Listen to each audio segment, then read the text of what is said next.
Salut, c'est Hugo, j'espère que vous allez bien. Fin de semaine, on est parti pour un nouveau résumé de l'actualité qui fait exceptionnellement plus de 10 minutes. La raison, elle est simple, un gros programme avec notamment la question et le débat autour de ce film Hold Up qui concerne le coronavirus. Aujourd'hui, on est le 13 novembre 2020 et il y a 5 ans, jour pour jour, des terroristes djihadistes ont attaqué plusieurs lieux à Saint-Denis et à Paris, dont la salle de concert du Bataclan. Ce jour-là, c'est 130 personnes qui ont perdu la vie et au moins 350 qui ont été blessées. Et aujourd'hui, au-delà de l'émotion logiquement importante, ça me semblait intéressant de faire un point sur l'enquête et le procès. En fait, les enquêteurs avaient traqué les terroristes en fuite et leurs complices. Ils avaient réussi à arrêter le seul membre des assaillants encore en vie, Salah Abdeslam. Aujourd'hui, les investigations, l'enquête, etc. sont terminées et la prochaine étape, c'est le procès. Salah Abdeslam sera jugé en septembre 2021 avec plus de 19 autres personnes suspectées d'être impliquées dans la préparation de l'attaque. Une immense salle a d'ailleurs été mise en place exprès pour ce procès qui s'annonce très long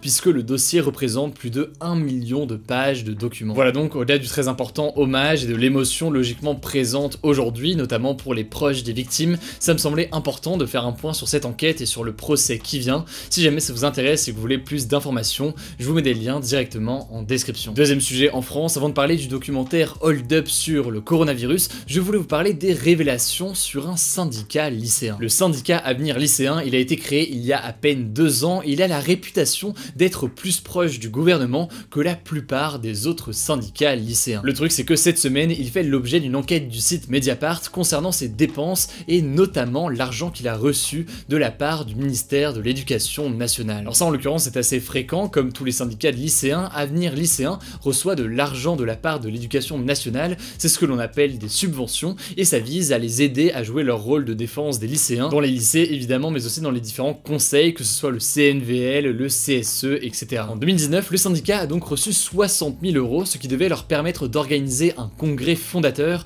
en gros une immense réunion annuelle avec tous les membres, mais le truc c'est que d'après les journalistes de Mediapart qui ont enquêté, le syndicat Avenir Lycéen serait très avantagé par le ministère. En effet, ils ont touché donc 60 000 € en 2019, puis 30 000 € en 2020, alors que le mouvement national lycéen, par exemple, a perçu seulement 10 000 € en 2018, ou encore l'UNL qui a vu ses subventions passer de 40 000 € en 2019 à 20 000 € en 2020. Ils reçoivent donc plus d'argent de la part du ministère de Jean-Michel Blanquer que les autres syndicats, mais ce n'est pas tout. Le plus important de ces révélations, c'est ceci: ce fameux congrès fondateur n'a jamais eu lieu et l'argent est parti dans des dépenses jugées assez surprenantes. Parmi elles, le journaliste de Mediapart, Anton Rouget, évoque des nuits à l'Intercontinental de Lyon, des dîners dans des restaurants étoilés ou encore plus de 8 000 € de matériel informatique payé par les lycéens avec cet argent du ministère. Alors de son côté, le syndicat s'est défendu en expliquant qu'avec divers problèmes puis avec la crise sanitaire, il n'avait pas pu organiser l'événement en question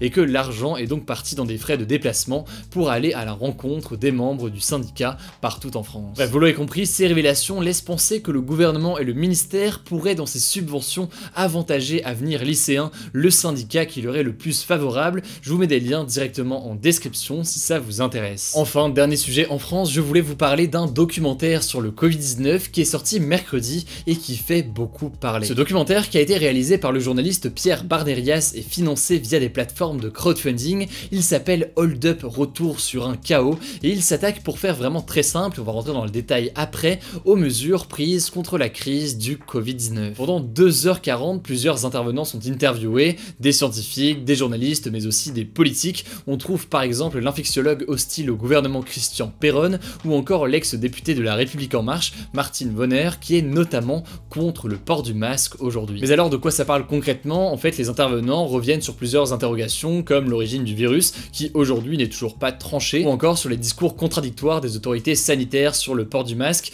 qui au début, vous le savez, disaient que ça ne servait à rien que tout le monde porte un masque, et qui à l'inverse, vous le savez aujourd'hui, recommandent bien de porter un masque. Le documentaire s'en prend en particulier à l'État, aux médias et à la communauté scientifique, en évoquant notamment une conspiration mondiale autour de ce virus qui lierait potentiellement le Covid, l'installation de la 5G ou encore des nanoparticules. Mais le truc c'est que ce documentaire fait vivement polémique. Plusieurs élus politiques, mais aussi des ONG ou encore des journalistes l'ont vivement critiqué depuis sa sortie. Par exemple, l'ancien ministre de la Santé Philippe Douste-Blazy, qui a lui-même été interviewé par ce documentaire, s'est très vite désolidarisé en se disant scandalisé par les propos tenus et les théories défendues par le documentaire. Il a même demandé à ce que ces deux interventions soient soit retiré du film. Par ailleurs, de très nombreuses personnes, et notamment des journalistes, se sont plongés dans ce documentaire en détail depuis sa sortie pour vérifier chacune des informations, et ils ont en l'occurrence relevé de très nombreux éléments factuellement faux qui étaient relayés et qui pouvaient être assez graves. En gros, le documentaire mélange en fait des éléments factuels et réels que vous pouvez vérifier vous-même, avec aussi des éléments qui sont cette fois-ci complètement faux, et là aussi vous pouvez vérifier vous-même. Alors je pourrais faire une vidéo dédiée pour détailler tout ça si ça vous intéresse, dites-le moi dans les commentaires, mais en voici une par exemple qui montre comment des données réelles peuvent aboutir à des conclusions qui sont faussées. En gros, il s'agit de ce graphique censé montrer qu'il y a eu un pic des décès pendant le confinement en mars, et qui montrerait que le confinement ne sert à rien, puisque quand on est confiné, les gens meurent tout de même comme on est censé le voir sur le graphique. Alors ces chiffres, ce sont les vrais chiffres de l'INSEE, mais ils sont mal interprétés. En effet, il y a un délai en réalité entre la contamination d'une personne et son potentiel décès à cause du Covid. Les personnes décédées juste après le confinement, c'est en réalité très souvent des personnes qui ont été contaminées avant le confinement, quand le virus se propageait très rapidement, mais qui se sont donc retrouvées à l'hôpital plus tard, lorsque le confinement avait débuté, et que de leur côté, leur état s'était aggravé, et donc ils étaient hospitalisés. Plus largement, de nombreuses théories dans le film sont mises en avant sans toujours être appuyées par des preuves ou sur des faits, si ce n'est une musique assez importante qui joue sur l'émotion, mais qui ne prouve pas forcément quoi que ce soit. Enfin, des personnalités se succèdent dont la légitimité est parfois inexistante et pas appuyée par des sources. Mention spéciale pour Olivier Villemin, un coup expert en métrologie de santé, puis expert en fraude scientifique, des termes totalement flous pour une personnalité dont le profil est introuvable en ligne, ou encore Astrid Stuckelberger, mise en avant comme docteur en médecine, ce qui ne veut pas dire grand chose étant donné que la médecine c'est très large,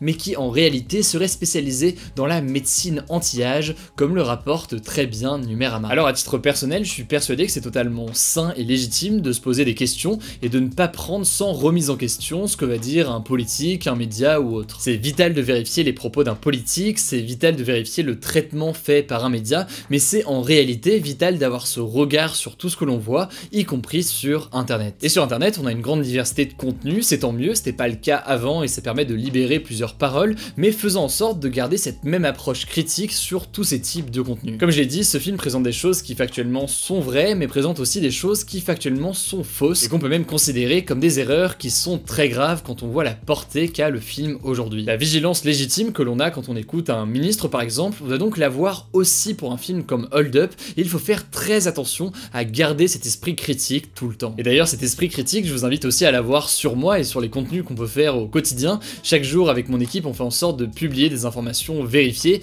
et c'est très rare qu'on fasse des erreurs factuelles, et de toute façon si on en fait on le saura, puisque dans la seconde on va recevoir des centaines de messages, et donc on fera en sorte de corriger ces erreurs. Mais de façon plus générale, ça me semble très sain que vous puissiez faire vos recherches vous-même, que vous puissiez vérifier les informations si vous en avez envie, etc. Alors je sais, dans un souci de temps au quotidien, vous avez peut-être pas envie de le faire, et ça se comprend, c'est d'ailleurs l'objet de ce format, d'apporter un résumé d'actualité vérifié en moins de 10 minutes, ou quasiment en moins de 10 minutes, mais vous êtes logiquement totalement capable de vérifier ces informations, et puis au-delà de ça, ça peut vous permettre de creuser les sujets et d'apprendre encore plus de choses, donc c'est très bien. Bref, la vidéo d'aujourd'hui est déjà longue, donc je vais m'arrêter là, mais c'est un sujet qui me tenait à cœur, garder un œil critique sur tout ce que vous voyez, y compris en ligne, et si ça vous intéresse évidemment, je pourrais potentiellement faire une vidéo dédiée au sujet des fausses informations dans les jours à venir. Comme tous les jours, on fait un point à l'étranger, et aujourd'hui on part en Libye, plus précisément au large des côtes libyennes, où plusieurs naufrages de bateaux de migrants ont eu lieu ces derniers jours. La Libye est depuis quelques années un point de passage pour les migrants venus en grande partie du continent africain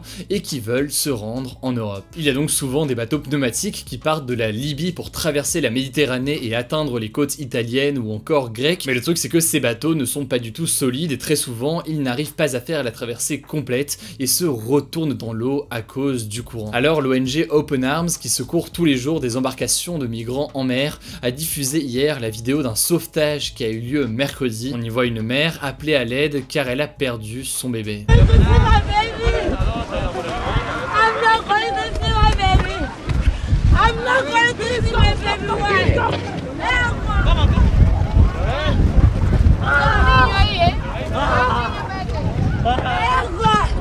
I lose my baby.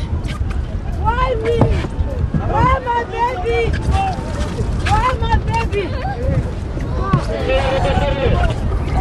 Alors au moins 6 personnes, dont malheureusement ce bébé de 6 mois, sont mortes dans ce naufrage. Et il faut savoir qu'actuellement le navire de l'ONG Open Arms est l'un des seuls à naviguer en Méditerranée, car ceux des autres ONG sont retenus dans les ports italiens. Selon l'Organisation internationale pour les migrations, l'OIM, depuis janvier, au moins 900 personnes se sont noyées dans la mer Méditerranée en essayant d'atteindre l'Europe, et ces derniers jours, c'est près de 100 personnes qui sont mortes. Alors voilà, c'est un sujet qui me semble important d'évoquer et qui par ailleurs est très complexe et fait débat puisqu'il pose la question de la politique à mener par l'Union Européenne, de la question des passeurs, etc. Du coup, si jamais vous voulez qu'on se plonge davantage dans le sujet et pourquoi pas à l'avenir à l'occasion d'un reportage, eh bien n'hésitez pas à me le dire directement dans les commentaires. Avant le débat, comme chaque jour, vous le savez, on passe à la note positive et aujourd'hui on va parler des chats et ça, normalement, ça fait plaisir. Au Royaume-Uni, plus de 10 000 chats abandonnés ont réussi à trouver un foyer depuis le début de la pandémie grâce notamment à une technique plutôt originale utilisée par l'association Cats Protection. En fait, les adoptions sont assez compliquées ces derniers temps à cause des conditions sanitaires notamment,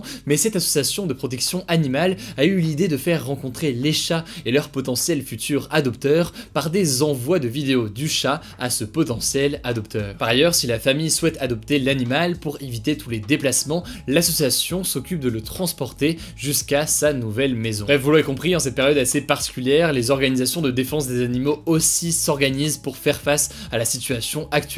Si jamais ça vous intéresse, je vous mets des liens directement en description. Le débat hier, c'était le suivant: approuvez-vous les annonces du Premier ministre Jean Castex qui ont été annoncées? Et comme vous le voyez actuellement avec les résultats, vous êtes très nombreux à ne pas être en accord avec ces annonces et surtout très nombreux dans les commentaires à avoir dit qu'il n'y avait pas vraiment d'annonce, surtout en fait un prolongement de ce qui était fait aujourd'hui. Aujourd'hui, pas de débat, du coup c'est tout pour ce résumé de l'actualité en environ 10 minutes, c'est un peu plus aujourd'hui, j'en suis conscient, désolé pour ça, mais pour ne pas rater les suivants, si jamais c'est pas encore le cas, pensez à vous abonner. On fait chaque jour du lundi au vendredi un résumé de ce type là qui la plupart du temps fait effectivement moins de 10 minutes. Par ailleurs, vous l'avez peut-être remarqué, mais on a mis fin au format des 5 actus de la semaine qu'on publiait avant chaque dimanche, et ce pour une raison très simple, il faisait souvent en fait doublon avec le format là que vous connaissez des actus du jour. Et au-delà de ça, l'idée en mettant fin à ce format, ça va être aussi de nous libérer du temps pour proposer d'autres contenus à la place le week-end. Donc ça peut être par exemple plus de reportages, plus de vidéos sur un sujet dédié, ou en 5-10 minutes on va se plonger sur un sujet, plus d'enquêtes, de chroniques que vous pouvez avoir sur Popcorn et que je fais régulièrement. Bref, plus de vidéos un peu différentes, un peu plus froides